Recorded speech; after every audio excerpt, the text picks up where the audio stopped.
আসসালামু আলাইকুম। সবাই কেমন আছেন? আশা করি সবাই ভালো আছেন। আজ আপনাদের জন্য নিয়ে এসেছি গল্পের ৯ নম্বর পর্ব। আশা করি গল্পটি আপনাদের ভালো লাগবে। তাহলে চলুন শুরু করা যাক। অন্যদিকে ওর হাত আমার পেট থেকে ধীরে ধীরে উপরের দিকে উঠে আমার বুক স্পর্শ করল। ওর চোখের পলক পড়ছে না, সোজা একদৃষ্টে আমার চোখের দিকে তাকিয়ে আমার বুকে হাত বুলাচ্ছে। এরপর আমার কপালে আলতো করে চুমু খেয়ে আমার ঘাড়ের কাছে মুখ এনে নাক ঘষছে আর নাক দিয়ে জোরে নিঃশ্বাস টেনে আমার শরীরের ঘ্রাণ নিচ্ছে। এক সময় ধীরে ধীরে আমার বুকে মুখ ডুবিয়ে দেয়। কিছুক্ষণ পর মুখ তুলে আমার দিকে তাকায়, দেখে আমিও ওর দিকে তাকিয়ে আছি। কিন্তু আমার এখন এসব ভালো লাগছে না। আমার কাছে যে এখনো কিছুই ক্লিয়ার হয়নি। আমি বললাম, আমি তোমাকে কিছু জিজ্ঞেস করেছি, তার উত্তর না দিয়ে তুমি এসব কি করছো? রাফি বলে, সব বলবো, তার আগে আমাকে একটু আদর করতে দাও। 15টা দিন তোমাকে কাছে পাইনি। এই 15টা দিন কতটা যে কষ্টে কেটেছে আমার, তা তোমাকে বলে বোঝাতে পারবো না।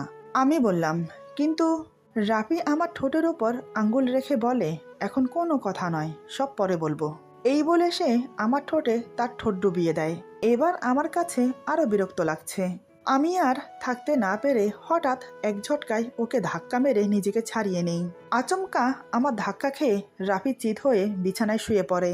আসলে রাফি ভাবতে পারেনি আমি ওকে ধাক্কা মারবো। ব্যাপারটা কয়েক সেকেন্ডের মধ্যে খুব তাড়াতাড়ি হয়ে যায়। আমার এমন আচরণে রাফি খুব কষ্ট পায়। আজ পর্যন্ত আমি কখনো ওকে আমাকে আদর করতে বাধা দেইনি, তাহলে আজ কি এমন হলো? রাফি চুপচাপ উঠে বসে আমার পাশে, এক নজরে আমাকে দেখে যাচ্ছে। আজ যেন ও আমাকে চিনতেই পারছে না। রাফি কি বলবে না বলবে তার তোয়াক্কা না করে আমি বললাম, সেই শুরু থেকে তোমার কাছে আমি কিছু জানতে চাইছি, আর তুমি আমাকে পরে বলবো বলে বলছোই না। কি ব্যাপার বলো তো? তুমি কি আমার কাছ থেকে কিছু লুকোচ্ছ? রাফি খুব শান্ত গলায় বলে, কি জানতে চাও তুমি, বলো। আমি বললাম, পিয়াস কেমন ছেলে তুমি জানো। ওর চরিত্র ভালো না, নেশা করে, জুয়া খেলে, বাজে ছেলেদের সাথে আড্ডা দেয়। তার বাজে আড্ডাখানা আমাদের উপরতলায়। তুমি সব দেখেছ, জানো, তাহলে তুমি কি করে ওদের সাপোর্ট করছো? আর ছেলেটা আমাকে বারবার ঘুরে ঘুরে দেখে, কেমন চোখে যেন তাকায়। আমি তো তোমাকে এর আগেও কয়েকবার বলেছি নাকি? রাফি বলে, আমরা সামনে যা দেখতে পাই সবসময় সেটা সঠিক হয় না। আচ্ছা, আমি তোমাকে খুলেই বলি। রাইসা যখন প্রথম আমাদের বাড়িতে আসে, সেদিন সন্ধ্যায় তোমাদের দুই বোনকে নিয়ে শপিংয়ে গিয়েছিলাম। তোমার নিশ্চয় মনে আছে? সেদিন সন্ধ্যার সময় বাড়ির গেটের বাহিরে পিয়াস তার বন্ধুদের সাথে কথা বলছিল। সেই দিনই পিয়াস রাইসাকে প্রথম দেখে। প্রথম দেখাতেই ওর ভালো লেগে যায় রাইসাকে। পরে দারোয়ান চাচার কাছে খবর নিয়ে জানতে পারে রাইসা আমার শালি, মানে তোমার বোন। তার পরের দিন থেকে পিয়াস রাইসার পেছনে পড়ে, রাইসাকে ফলো করে। রাইসা কোথায় যায় না যায়, কি করে, কোনো ছেলের সাথে কথা বলছে কিনা, নানান বিষয়ে নজর রাখতে শুরু করে। তবে সেটা রাইসার নজর এড়িয়ে। রাইসা কিন্তু এসবের কিছুই জানতো না। এভাবেই চলল কয়েক মাস। একদিন বৃহস্পতিবার, রাইসা কোচিং শেষ করে সব বান্ধবীদের সাথে আড্ডা মারছে। আড্ডা মারতে এতটাই ব্যস্ত ছিল যে ঘড়ির দিকে আর খেয়াল ছিল না। তোমার মনে আছে নিশ্চয়ই, একদিন রাইসার ফিরতে দেরি হচ্ছিল, আর তুমি আমাকে ওকে খুঁজতে পাঠিয়েছিলে, সেদিনের ঘটনা। যাই হোক, এদিকে কিছুটা দূরে গাড়ি দাঁড় করিয়ে গাড়ির ভেতরে বসেছিল পিয়াস। সে তো রাইসাকে দেখে যাচ্ছে আর বারবার ঘড়ি দেখছে, কারণ আজ এত রাত হয়ে গেল অথচ রাইসা বাসায় যাচ্ছে না। বেশ কিছুক্ষণ পর হঠাৎ রাইসা ঘড়ির দিকে তাকিয়ে চমকে উঠে বলে, ওরে বাবা, আজ তো অনেক দেরি হয়ে গেল।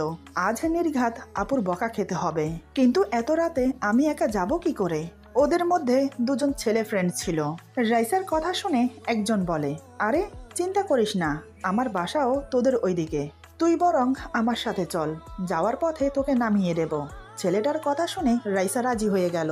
তারপর আর দেরি না করে ছেলেটার বাইকের পেছনে বসে পড়ল। ছেলেটা বলে, ধরে বস, তা না হলে পড়ে যাবি। রাইসা এবার ছেলেটার কাঁধে হাত রাখে। তারপর ছেলেটা বাইক স্টার্ট করে দেয়। এদিকে পিয়াস গাড়িতে বসে বসে সব দেখছে, যেটা ওর একদম পছন্দ হয়নি। যাকে ও ভালোবাসে সে কিনা অন্যজনের বাইকে চড়ে তার কাঁধে হাত রেখে যাবে। রাগে ফুঁসতে থাকে পিয়াস। ও এবার পিছু করতে লাগলো ওদের। এদিকে আমি বেরিয়ে সবখানে খুঁজে না পেয়ে বাড়ির দিকে আসছিলাম। বাড়ির কাছে আসতেই আমার চোখ পড়ল গেটের কাছে রাইসা আর পিয়াস দাঁড়িয়ে আছে। আমি দূরে গাড়ি দাঁড় করিয়ে দেখতে লাগলাম কি হচ্ছে। ওদেরকে দেখে যা বুঝতে পারলাম তা হলো পিয়াস রাইসাকে ধমকাচ্ছে। প্রত্যেকটা ধমকের সাথে সাথে রাইসা কেঁপে কেঁপে উঠছে আর কান্না করছে। এসব দেখে আমি না গিয়ে পারলাম না। আমি গিয়ে গাড়ি ওদের সামনে দাঁড় করালাম। গাড়ির কাছে নামিয়ে দুজনের উদ্দেশ্যে বললাম, কি হচ্ছে এখানে? দেখি কেউ কোনো কথা বলছে না। পিয়াসকে বললাম, পিয়াস কি হয়েছে? পিয়াস বলে, কি হয়েছে সেটা আমাকে জিজ্ঞেস না করে ওকে জিজ্ঞেস করেন কি করেছে ও। আমি গাড়িতে বসে ভাবলাম, এই অবস্থায় যদি রাইসাকে নিয়ে বাসায় ফিরি তাহলে তোমার হাজারটা প্রশ্নের মুখোমুখি হতে হবে আমাকে। তাই আমি ওদেরকে নিয়ে একটা রেস্টুরেন্টে গেলাম। 3 জনের জন্য 3টা কফি অর্ডার দিয়ে 3টা চেয়ার দখল করে বসলাম। কিছুক্ষণ পর কফি এলো। আমি কফিতে চুমুক দিয়ে বললাম, এবার বলো তোমাদের সমস্যা কি? এবারও দুজন চুপ, কথা বলছে না। আমি রাইসাকে বললাম, রাইসা কি হয়েছে আমাকে খুলে বলো। আমাকে দেখার পর থেকে রাইসা কিছুটা স্বাভাবিক হয়। রাইসা এবার প্রথম থেকে সব খুলে বলে আমাকে। সব শুনে আমি পিয়াসকে বললাম, এখন বলো তোমার সমস্যা কি?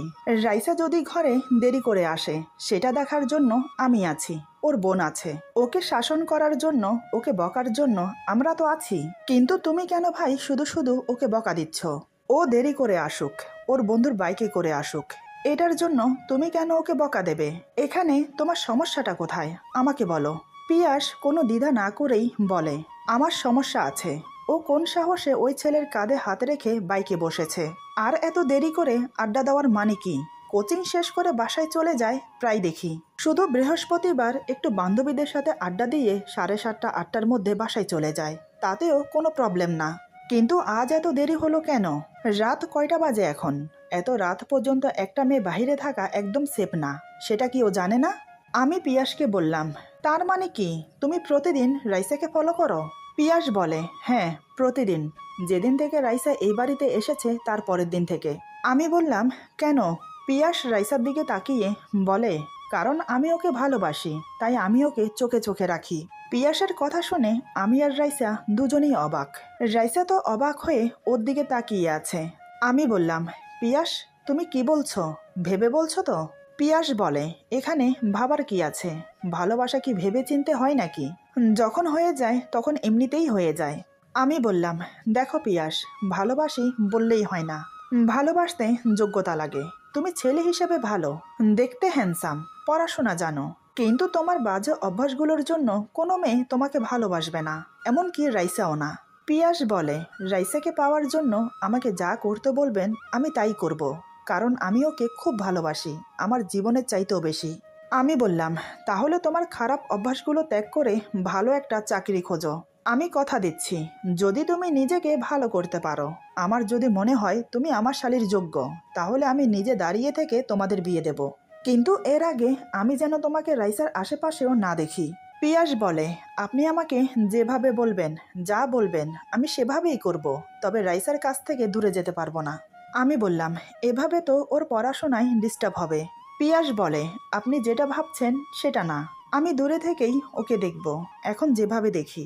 আমি বললাম, তাহলে ঠিক আছে। রাইসা বলে, কিন্তু ভাইয়া? আমি বললাম, ও বলছে তো তোমাকে ডিস্টার্ব করবে না। তারপর থেকে একে অপরকে শুধু দূর থেকেই দেখতো। রাইসাকে দেখে পিয়াসের মুখে হাসি ফুটলেও রাইসের মুখে হাসি ফুটতো না, কারণ তার মনে পিয়াসকে নিয়ে খুব ভয় থাকতো। রাইসা খুব ভয় পায় পিয়াসকে। ওর ভয় ভাঙানোর জন্য আজ ওকে পিয়াসের সাথে আসতে বলেছি। আর কিছু জানতে চাও তুমি? আমি বললাম, তাহলে অমন করে আমার দিকে তাকিয়ে থাকতো যে? রাফি বলে, ওইটা তোমার মনের ভুল। আসলে পিয়াস নিচ থেকে বারান্দার দিকে তাকিয়ে থাকতো রাইসাকে দেখার জন্য, কিন্তু বারবার রাইসার জায়গায় তুমি এসে দাঁড়াও, আর বেচারা তোমাকে দেখে মুচকি হেসে চলে যায়। যেহেতু ও নেশা করে, তার জন্য ওর চোখ সবসময় লাল থাকে। এজন্য তোমার দিকে তাকালেই তুমি মনে করো ওর নজর ভালো না, নজর খারাপ একটা ছেলে। এবার নিশ্চয়ই বুঝতে পেরেছো। এখন তো তোমার কোনো আপত্তি থাকার কথা না। দেখো, ওরা একে অপরকে ভালোবাসে, সেখানে আমরা বাধা দেওয়ার কে বলো? আমার মনে হয় না পিয়াসের সাথে রাইসার বিয়ে হলে অসুখী হবে। পিয়াস ওকে যথেষ্ট ভালোবাসে, তা না হলে 2টা বছর ধরে এত টেক কেয়ার করতো না। এবার আশা করি তোমার সব প্রশ্নের উত্তর তুমি পেয়ে গেছো। আমি মাথা নিচু করে বললাম, রাফি বলে, আমি গিয়ে দেখি ওরা ওদিকে কি করছে। এই বলে রাফি বেরিয়ে গেল রুম থেকে, সাথে আমিও। অন্যদিকে রাইসা চুপ করে আছে দেখে পিয়াস আবার বলে, এই কথা বলছো না কেন? রাইসা বলে, থাকবো, আমার যে এখন তোমাকে চাই, ভালোবাসি তোমাকে। পিয়াস যেন নিজের কানকে বিশ্বাস করাতে পারছে না। পিয়াস ব্যস্ত হয়ে বলে, কি বললে তুমি? আরেকবার বলো না প্লিজ। রাইসা বলে, আমি তোমাকে ভালোবাসি। রাইসার কথা শুনে পিয়াসের হাতের বাঁধন আরো শক্ত হলো। পিয়াস বলে, তোমার মুখ থেকে ভালোবাসার কথা শোনার জন্য কতটা যে ব্যাকুল হয়েছিলাম আমি, তুমি জানো? আমিও তোমাকে অনেক ভালোবাসি, বড্ড বেশি ভালোবাসি। আজ আমি অনেক খুশি। বলো কি চাই তোমার? যা চাইবে তাই দেব। রাইসা বলে, আমার শুধু তোমাকে চাই, আর কিছু চাই না। পিয়াস বলে, আরে আমি তো তোমারই আছি, নাকি এর বাহিরে কি চাও বলো? রাইসা বলে, কিছু চাই না। পিয়াস বলে, কিছু চাই না বললেই হলো? এই বলে পকেট থেকে মানি ব্যাগ বের করে সেখান থেকে 10,000 টাকা বের করে রাইসার হাতে দেয়। পিয়াস বলে, এটা রাখো। রাইসা বলে, টাকা? টাকা দিয়ে কি করব আমি? আমার টাকা লাগবে না, তোমার টাকা তোমার কাছে রাখো। পিয়াস বলে, আমার টাকা মানে তোমার টাকা, আমার কাছে টাকা ছাড়া আর অন্য কিছু নেই দেওয়ার মতো। আমি যদি জানতাম যে আমার পাগলিটা আজ আমাকে ভালোবাসার কথা বলবে, তাহলে তো আমি আমার মন মতন করে একটা গিফট সাজিয়ে নিয়ে আসতাম। এখন লক্ষ্মী মেয়ের মতো টাকাটা রাখো। রাইসা বলে, না না, এখন আমি কোনো টাকা রাখতে পারবো না, টাকার বদলে অন্য কিছু দাও। পিয়াস বলে, আমার কাছে অন্য কিছু নেই, কি দেব বলো তো? রাইসা বলে, তা আমি কি জানি। পিয়াস বলে, কি ফ্যাসাদে পড়লাম রে বাবা, এখন কি দেই তোমাকে? রাইসা বলে, আমি জানি না। পিয়াস বলে, এই তুমি আমাকে ছাড়ো, আগে আমি তোমার মুখ দেখি, তারপর বলছি তোমার কি চাই। রাইসা পিয়াসকে ছেড়ে দিয়ে বলে, আমার মুখ দেখে তুমি কি করে বুঝবে আমার কি চাই? পিয়াস কোনো কথা না বলে রাইসার মুখের দিকে তাকিয়ে থাকে। বেশ কিছুক্ষণ পর মুচকি হেসে বলে, বুঝেছি, আমার পাগলির কি চাই। এই বলে আবার রাইসাকে বুকের সাথে জড়িয়ে ধরে ওর কপালে একটা চুমু খেয়ে বলে, এবার হয়েছে নাকি আরো দেব? রাইসা লজ্জায় কোনো কথা না বলে পিয়াসকে শক্ত করে জড়িয়ে ধরে। বেশ কিছুক্ষণ এভাবে সময় কাটলো। পিয়াস বলে, এই বলছি কি, শোনো না, আমাকে না এখন যেতে হবে। রাইসা বলে, এত রাতে তুমি চলে যাবে? না গেলে হয় না? পিয়াস রাইসার কপালে আরও একটা চুমু খেয়ে বলে, কাল সকালে ইন্টারভিউ আছে, এখন না গেলে হচ্ছে না। দোয়া করো কালকে যেন আমার চাকরিটা হয়ে যায়, তাহলে খুব শীঘ্রই তোমাকে আমার কাছে নিয়ে আসবো। তুমি জানো, তোমাকে ছাড়া থাকতে আমার এখন খুব কষ্ট হবে। এতদিন তোমার শরীরের স্পর্শ আমি পাইনি, তাই কোনো সমস্যা হয়নি, কিন্তু আজ তোমার ছোঁয়া আমাকে তোমার মায়ায় বেঁধে ফেলেছে। এখন তোমাকে ছাড়া আমার প্রতিটা মুহূর্ত খুব কষ্টে কাটবে। আরও অনেক কথা বলে রাইসাকে বোঝাতে লাগলো। এদিকে রাপি দরজার বাহিরে দাঁড়িয়ে বলে, এই তোমাদের কথা হয়েছে নাকি আরও বাকি আছে? পিয়াস রাইসাকে বলে, এই দেখো ভাইয়া ডাকতে চলে এসেছে, চলো বাইরে যাই। এই বলে রাইসাকে নিয়ে বেরিয়ে এলো।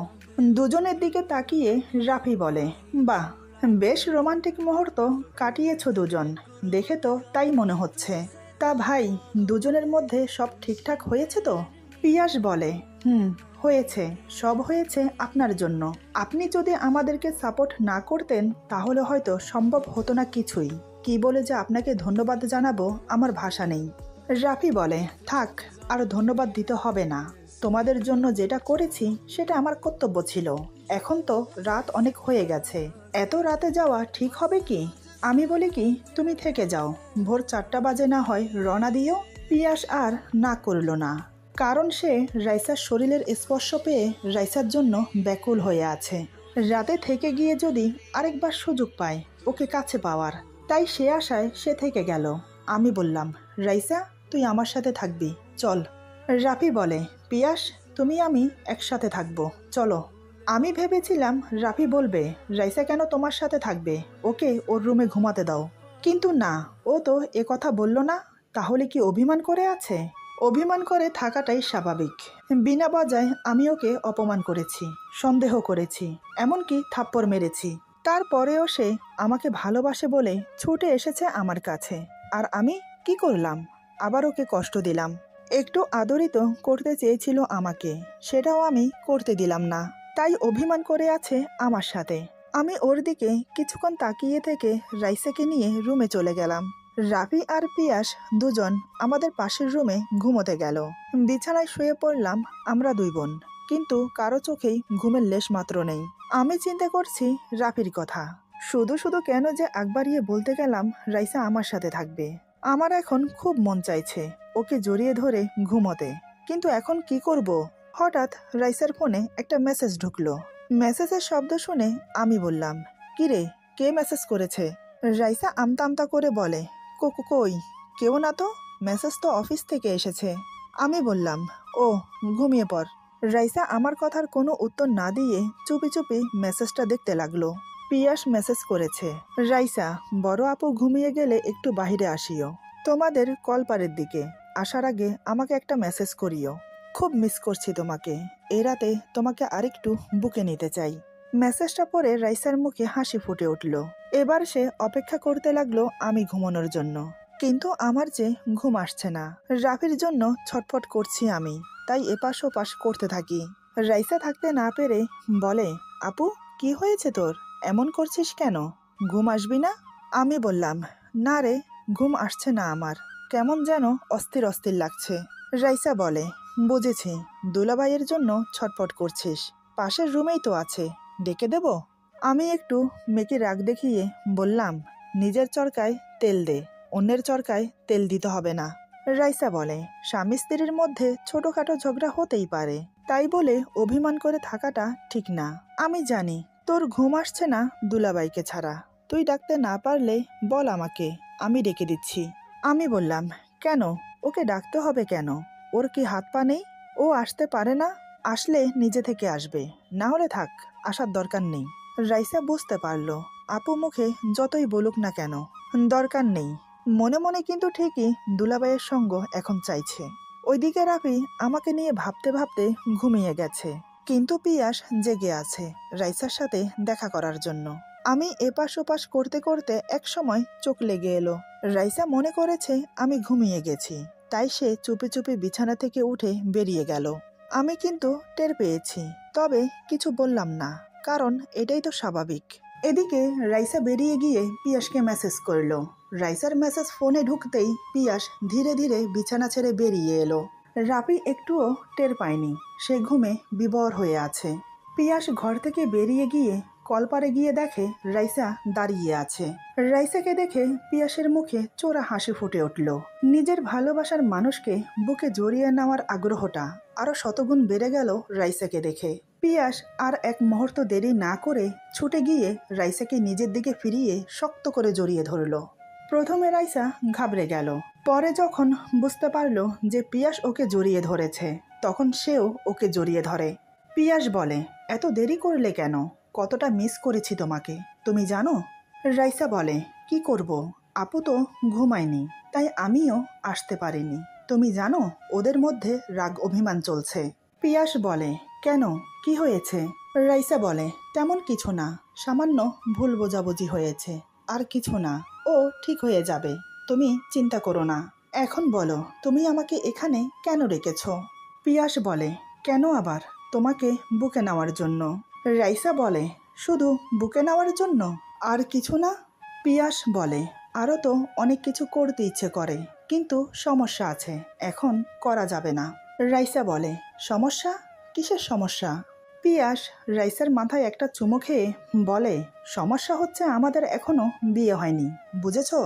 রাইসা বলে, বুঝেছি, তুমি না অনেক ভালো, আমাকে ক্ষমা করে দিও, আমি তোমাকে ভুল বুঝে দূরে সরিয়ে রেখেছিলাম এতদিন।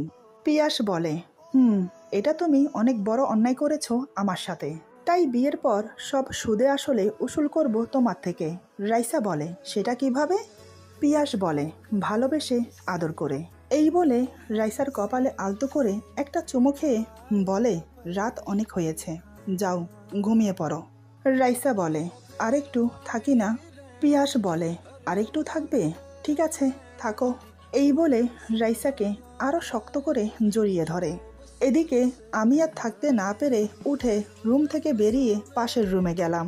রুমে গিয়ে দেখি রাফি কাত হয়ে শুয়ে আছে। আমি ধীরে ধীরে ওর সামনে গিয়ে দাঁড়ালাম। ওর মলিন মুখটা দেখে খুব মায়া হচ্ছে, ইচ্ছে করছে বুকের সাথে জড়িয়ে ধরে আদর করি। কিন্তু আমি যে অনেক বড় ভুল করেছি। ওর মতো সাদামাটা ভালো মানুষটার চরিত্রে কলঙ্কের দাগ লাগিয়ে দিয়েছি আমি। ওর নির্ভেজাল ভালোবাসার উপর আঙ্গুল তুলেছি আমি। 15 দিন পর আজ আমাকে বুকে নিয়ে একটু আদর করতে চেয়েছিল। ওর ভালোবাসা দিয়ে আমার অভিমান ভাঙাতে চেয়েছিল। কিন্তু আমি কি করলাম? লোকটাকে ধাক্কা দিয়ে ফেলে দিলাম। কথাগুলো ভাবতে ভাবতে আমি ওর পায়ের কাছে বসলাম। ওর পায়ে হাত বুলিয়ে দিতে লাগলাম। কথাগুলো ভাবতে ভাবতে কখন যে চোখ থেকে জল গড়িয়ে পড়তে লাগলো বুঝতেই পারিনি। এদিকে চোখের পানি পড়ছে আর আমি ওর পায়ে হাত বুলিয়ে দিচ্ছি। এভাবে প্রায় বেশ কিছুক্ষণ সময় কেটে গেল, কিন্তু আমার খেয়াল ছিল না যে আমার চোখের পানি ওর পায়ে পড়ছে। এদিকে পায়ে টপ টপ করে চোখের পানি পড়ার কারণে রাফির ঘুম ভেঙে যায়। রুমে কোনো লাইট জ্বালানো ছিল না, তবে বাহিরের লাইটের আলোর কারণে ঘরে ঝাপসা আলো ছড়িয়েছে। সেই আলোতে হালকা হালকা সবকিছু দেখা যাচ্ছে। এদিকে রাফির ঘুম ভাঙতেই পায়ের দিকে তাকিয়ে দেখলো কেউ একজন বসে আছে। রাফি ঘুম ঘুম ভাব নিয়ে বলে, কে ওখানে? আচমকা রাফির কথা শুনে আমি যা করলাম তা দেখে রাফি সত্যিই ঘাবড়ে গেল। ভূত দেখার মতো ভয়ে কুঁকড়ে যায়। সে বুঝতে পারল না এক মুহূর্তের মধ্যে কি হলো। তারপর সে এবার যা করলো, এরপর যা হলো। আজকের গল্প এখানে সমাপ্ত। গল্পের অন্তিম পর্ব পেয়ে যাবেন আগামী পর্বে। আশা করি গল্পটি আপনাদের ভালো লাগবে। সবাই ভালো থাকবেন, সুস্থ থাকবেন। আল্লাহ হাফেজ।